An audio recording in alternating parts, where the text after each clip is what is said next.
All right, welcome back to our podcast. I'm here with the lovely Nicole, aka Book Levelholic on Instagram, and I'm Allie. And this is our second real podcast recording. That's really exciting. Oh my gosh, it's amazing. How did we get here? It's honest. I still don't believe it. I don't believe that we're doing this. Mhm. As of this recording, we still don't know if you guys are going to like the podcast or not. So you might be listening to this and you're our first listener, or you're listening to this and we've got a million listeners.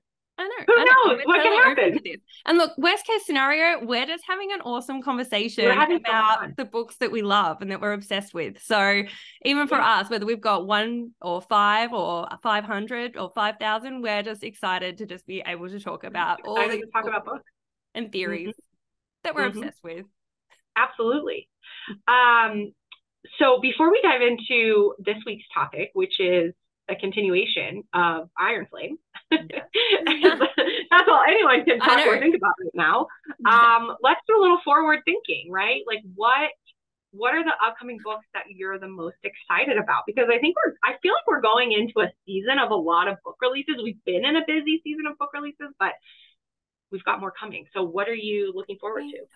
I know. Well, look, for me, like this, obviously Ironflame was the big book that I was super excited about. So that has happened now. I'm still in shock. Did not give me the ending that I was wanting or expecting. No, but none of us feel that way. Now I have to come back to reality and the world of the living and go, what is going to be my next read? What is going to be my next read? So oh my God, my to be read list is just going mental out of control. I have A Flesh in the Fire by Jennifer Armentrout that is sitting here. It just got delivered. You've read that. I read that. I knew because it came out on Halloween and then Ironflame came out November 7th. So I was like, as soon as it comes out, I have to read it. Yes. I read it. I love it. I feel like we're going to have to do a Blood and Ash and Flesh and Fire episode. Yes. Multiple episodes. 100%. Something, because you guys think I have a lot of Ironflame theories. You should listen to me talk about Fire in the Flesh. I have so many there. I'm so excited. I just love how Jennifer Armentrout, like, she takes it all the way. Like when I talk about Ironflame and the theories, and it's like with Jennifer Armentrout, like that is going the full way. Where it's like, oh, they're not just a demigod; they're a full god. They're just a god. And then there's more gods, like, and then those gods had gods, and then every god had another god. Yes. I love it. I love it so much. No, I think that is an awesome idea. I love. What do you guys think? Would you guys like, once I read A Flesh in the Fire, would you like us to do some fan theories around that one? So that's my first one. Let us know, and let us know if there's other series. Because we've probably read them. We're very well read in the fantasy romance. Absolutely. When it comes to Romantasy, I am all over it. And if there's a hot, steamy MMC, I'm there. I'm there with bells on. So the other 2 books that I'm excited about, I have heard great things about Heat of the Everflame. I haven't heard anything about that. Tell me more. Yeah, I just saw a review on this the other day, and the review was, this is not just a book you should read. This is a book you need to read. Like this is... love that review. Sarah J. Maas level. This is ACOTAR. Is it a debut for an author? Is it like what is it? First... Is it Pencole, I think it was. But yeah, I can get you more details on that one. But as I said, I read this review and I went, that sounds 100% up my alley. So that's a little underground one that I've heard awesome things about that I'm excited to get into. Sounds very much up my alley. And alley. And then my final one, which I think so many of us are super excited about, is House of Flame and Shadow, which we saw... Who isn't excited? 4 hours ago. Sarah J. Maas shared the very first print of House of Flame and Shadow, which is super exciting. It is so pretty. There are so many things like that you could dive into on that cover. Like, I love it. I'm so excited. The Crescent City covers are the most beautiful covers. Like, that is... Yeah. I think they're the best of all of her books. I'm going to say it. Yeah. I think they're the best of all of her books. 100%. Maybe not my favorite books of hers, but the covers, beautiful. Like if it had not been for that beautiful Crescent City cover, I would not be here right now being book lovaholic. That was my very first book that got me into this genre was oh my god, yes, was Crescent City. I was walking past my not local ACOTAR. bookstore. It was just that pretty cover. It was just You that guys, pretty cover. It caught my eye. And then I read the blurb and I'm like, oh, this is up my alley. And then I jumped into it. And then I'm there thinking that Sarah J. Maas doesn't do a lot of spice. What a crazy thought to have. I know, because she gives us no spice. It was all slow burn and no in spice book one. in the first It's so hard to get through. So little did I know the surprises I was going to have down the track. What a journey you went on. I love it. Yeah. You know, the people who say don't judge a book by its cover, like, sorry, but I do. And those are nice books. Some of those beautiful, and you've got that beautiful new set in the background there that I can see. Set. I know you can kind of see it back there. I have a reel on my Instagram page that like shows it to you up close. It's so good. From Juniper Books. I also have their dust covers for the ACOTAR series. I really want to buy everything on their website. But you have a budget and bills to pay and you can't. And I have to pay my bills. I have to pay my mortgage. So I can't just buy books and dust jackets all the time and all the special editions, even though I want to. But it might be a great Christmas suggestion to I have already boyfriends out there. What was that website again that you found it at? Juniper Books. Juniper Books. We are not sponsored by them. We have no sponsors. This is our second podcast.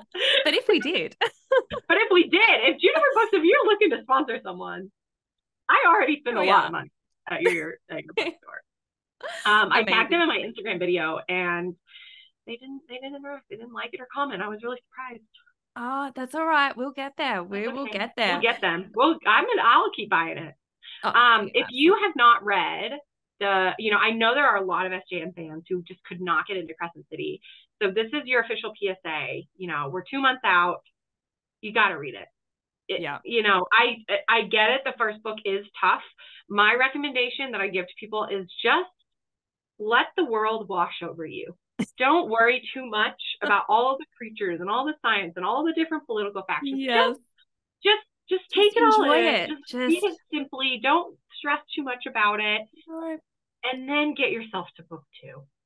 Because book 2 is really where it goes deeper. It goes so much further. And then the ending of book 2, which we won't give away, but there are people, but wow. And then book 3, book 3, I'm really excited about. Really excited. I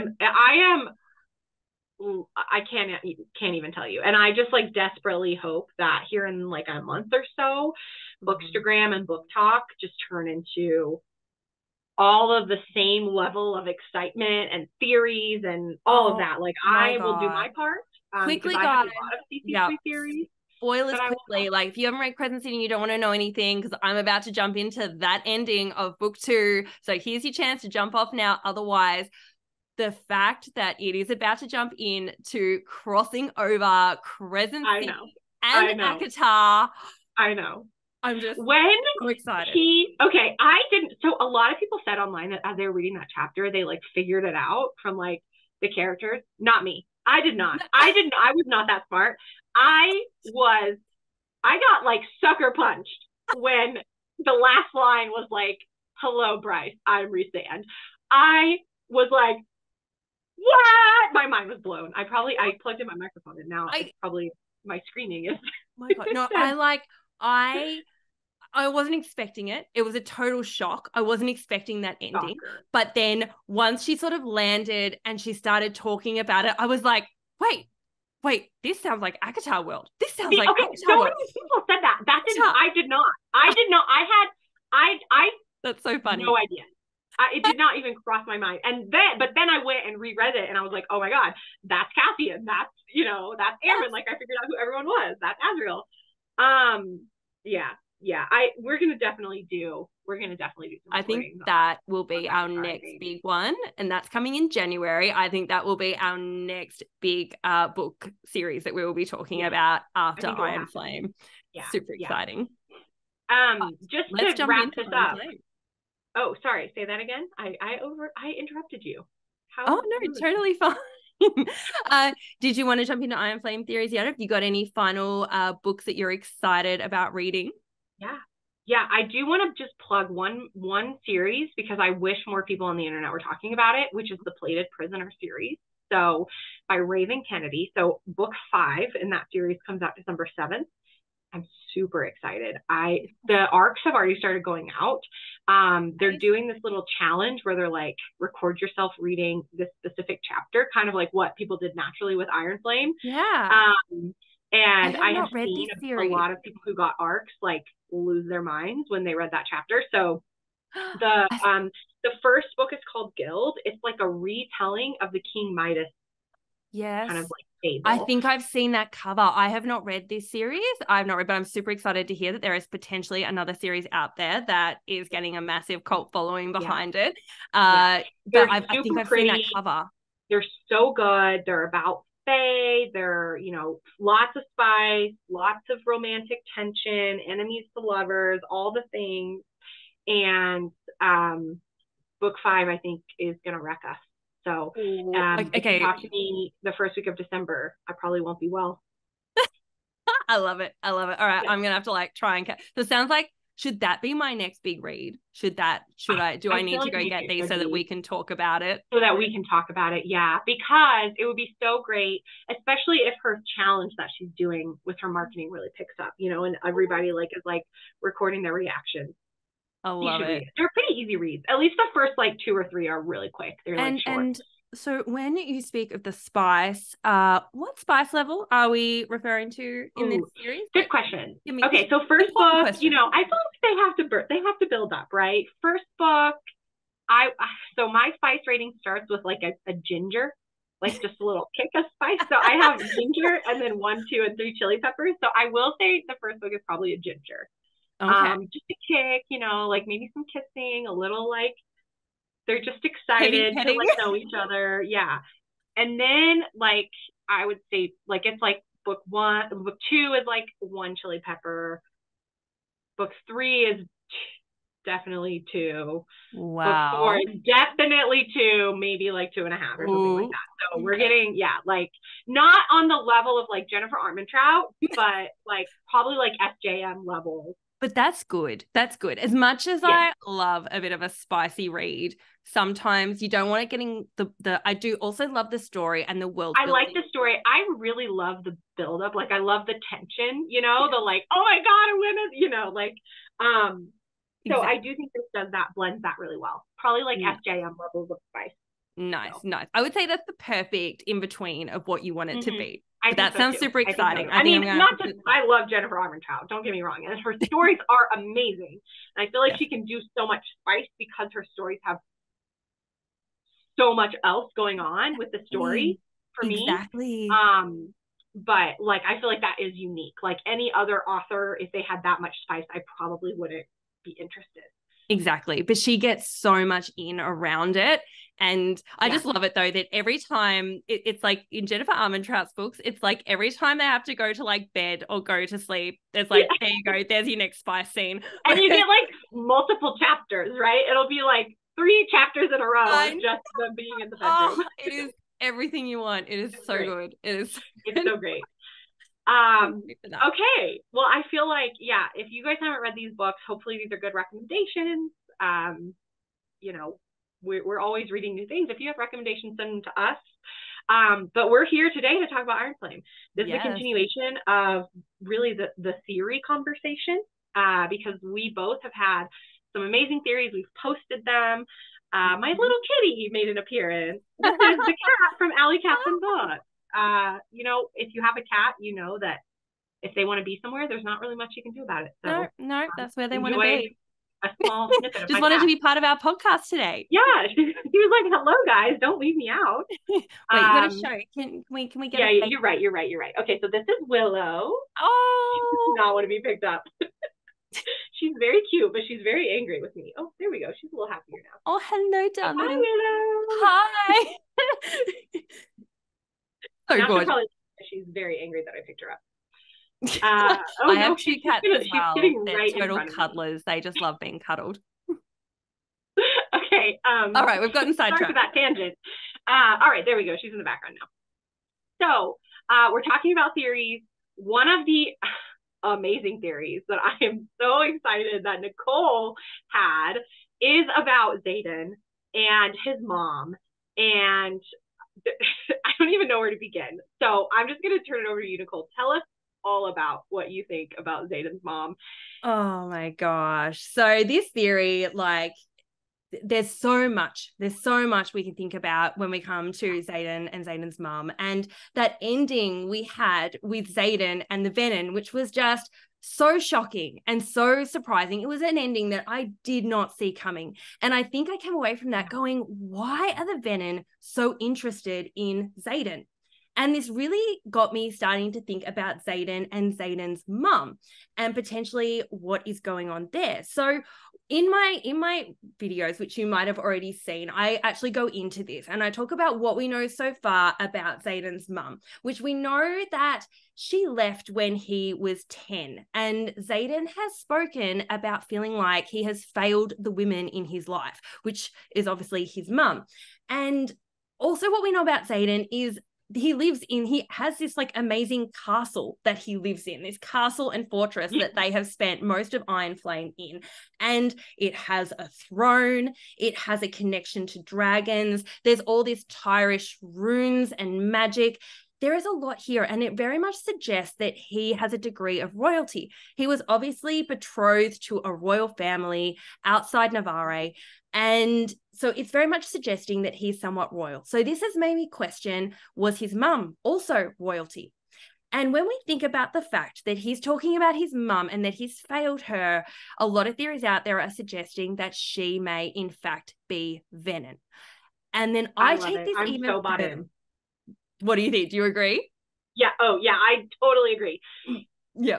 So when I then thought about that, I then go further and I'm go, well, what we know so far about the Venin is that they have this whole structured society. There is this whole hierarchy of civilization. We have teachers, we have colonels, we have an army, we have potentially people infiltrating that we are not even aware of.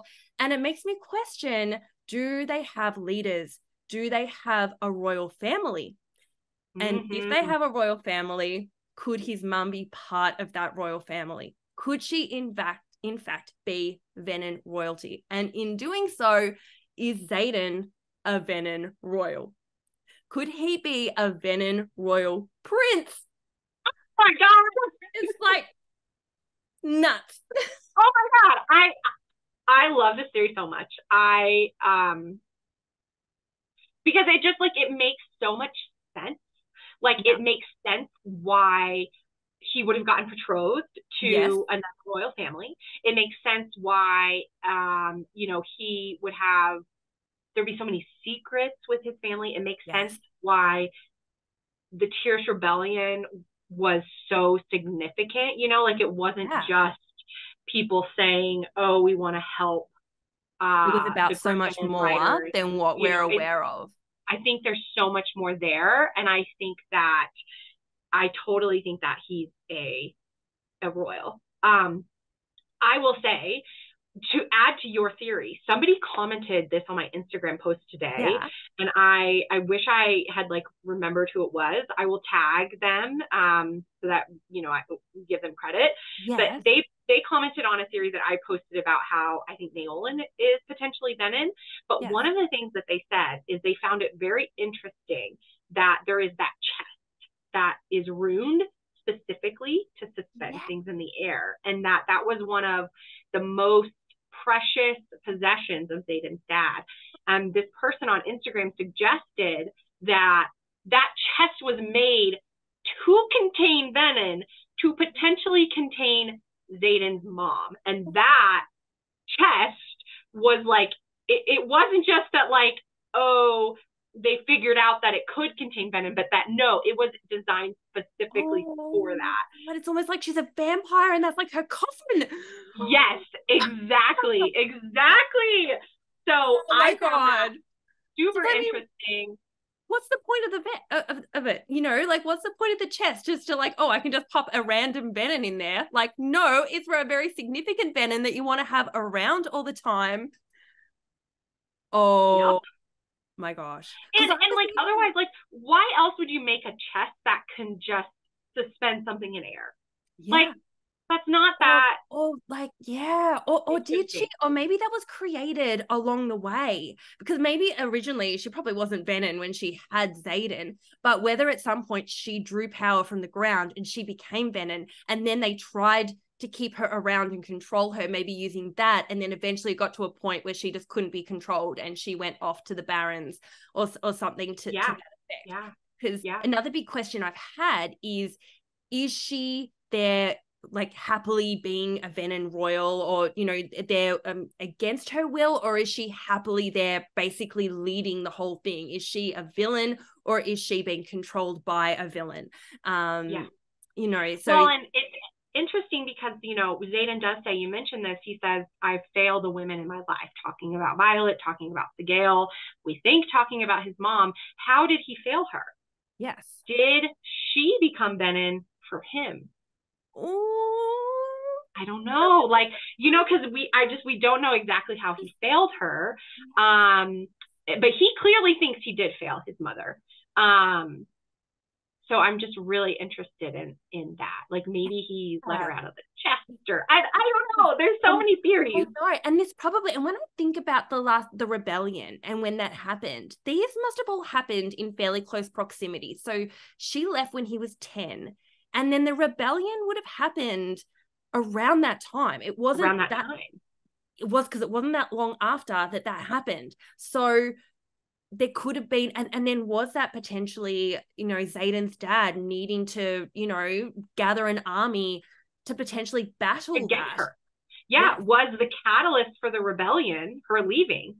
And Navarre has always made it out to be, it was just about them wanting to feed and then wanting to, help people fight Venin, but maybe it was way more than that. Yes. And that's why he betrothed Xaden to another royal family so that he could, get more power, get more alliances. Yes.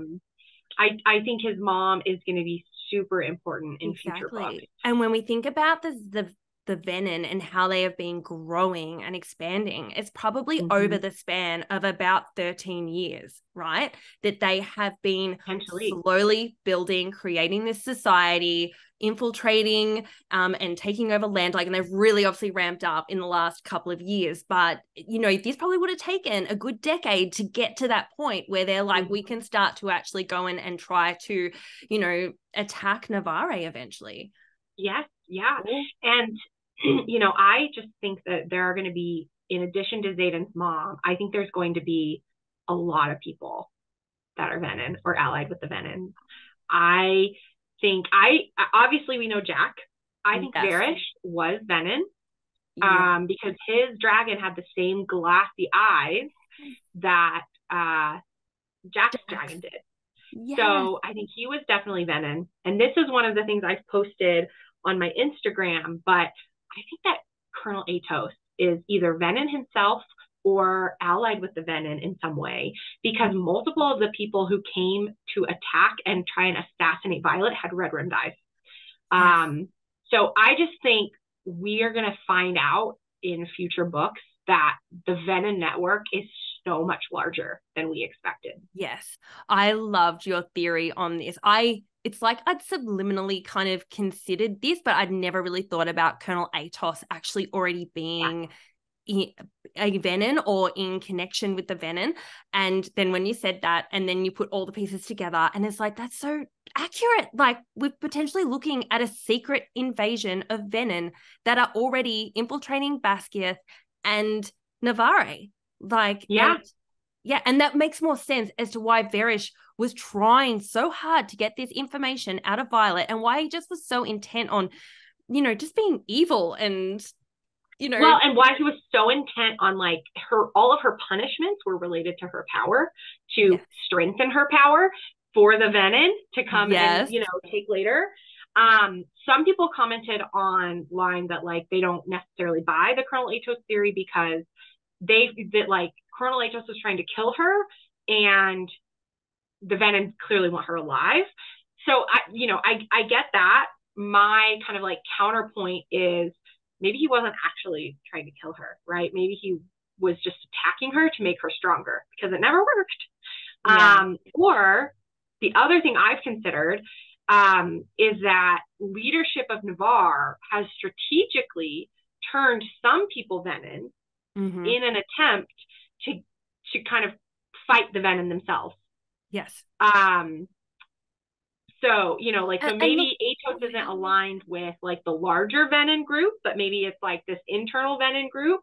But then, like, who knows what's happening there? I think this network of Venin is going to be massive. And look, maybe Colonel Atos, maybe he's not exactly Venin. He might be being, you know, he might have his weaknesses that Varish and some of the Venin are taking advantage of, using his power to convince him why he should kind of go to their side without officially outlining that they're Venin and they are infiltrating, but getting him on their side to do things while he's just trying to obtain power, not realizing that he is destroying what he is trying to create in the process. So I think whether he is or isn't, he's definitely being influenced by the people that are definitely potentially Venin, like Varish and Jack and other people. Like, I've heard about whole people thinking that possibly, what is it? The second, just a whole lot of cadets that are potentially being turned Venin without us realizing. Yeah. There is so much to this theory. There's so much. Yeah. And we've seen that when somebody turns Venin, they do stay bonded to their dragon, because Jack is Venin and is still bonded to his dragon. And like, so I've seen people also offer the idea that that's an explanation for why fewer and fewer dragons are bonding. That actually all the Venin that have left maybe still have or are bonded to their dragons.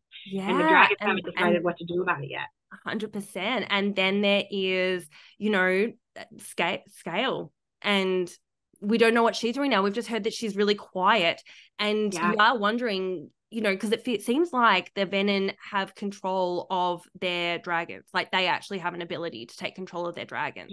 So you start wondering, is she potentially coming to a point where she has already lost some control over herself because of, or that's something she has to fear, and she has to trust in Xaden that he won't do that. And that's I think I saw you had a really good theory. I think you had a really good theory on this, around the Venin and around really their more dragons. around like Naolin. I think that Naolin is I think that Brennan died. Like, that's why people think he's dead, and that I think they were in love. And I think that Naolin, to bring him back to life, that process turned him Venin. Yes. Now, that would mean that he would stay bonded to Taryn. So I think that instead of like Taryn breaking because Naolin died, I think that actually what hurt Taryn is that Taryn had to break the bond with Naolin. And that is what almost killed Taryn. And so then it's like, are these dragons who haven't, you know, who are still bonded to their Venin, have they chosen not to break their bond? Are they not powerful enough, right? Does it take someone as powerful as Taryn to break that bond?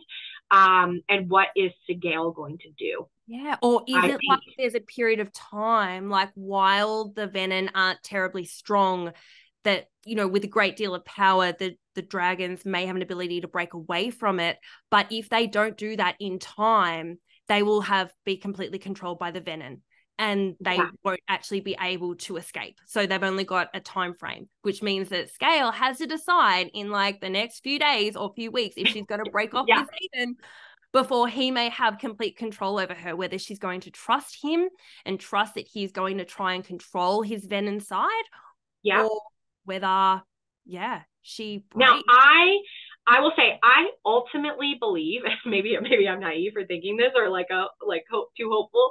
I do ultimately believe that Sigale will not break the bond, but I think that like that decision period is going to be so intense, and so we are just going to be like so worried, and you know, the emotions around that are just going to wreck us. We are going to get wrecked. The whole first start of the third book, we are getting wrecked. Where we were so excited and happy in this first one because Brennan was alive and we're all excited. This one, we're just going to be crying in tears and trying to cope with this new reality. This book is going to be a hard book. I think a lot of bad stuff's gonna happen. And I don't want to admit that. I don't want to say it out We are loud. going full dark side. We are fully, I know. it's gonna be hard. All right, guys, that is all we have time for today. Thank you so much for joining us. If you have any thoughts or comments, please share them with us. You can share them on our comment section or contact us on our Instagrams. That's Book Loverholic and Alley Cats and Books. Thank you so much for joining us today, and we can't wait to see you guys next time. Yeah, bye. Bye.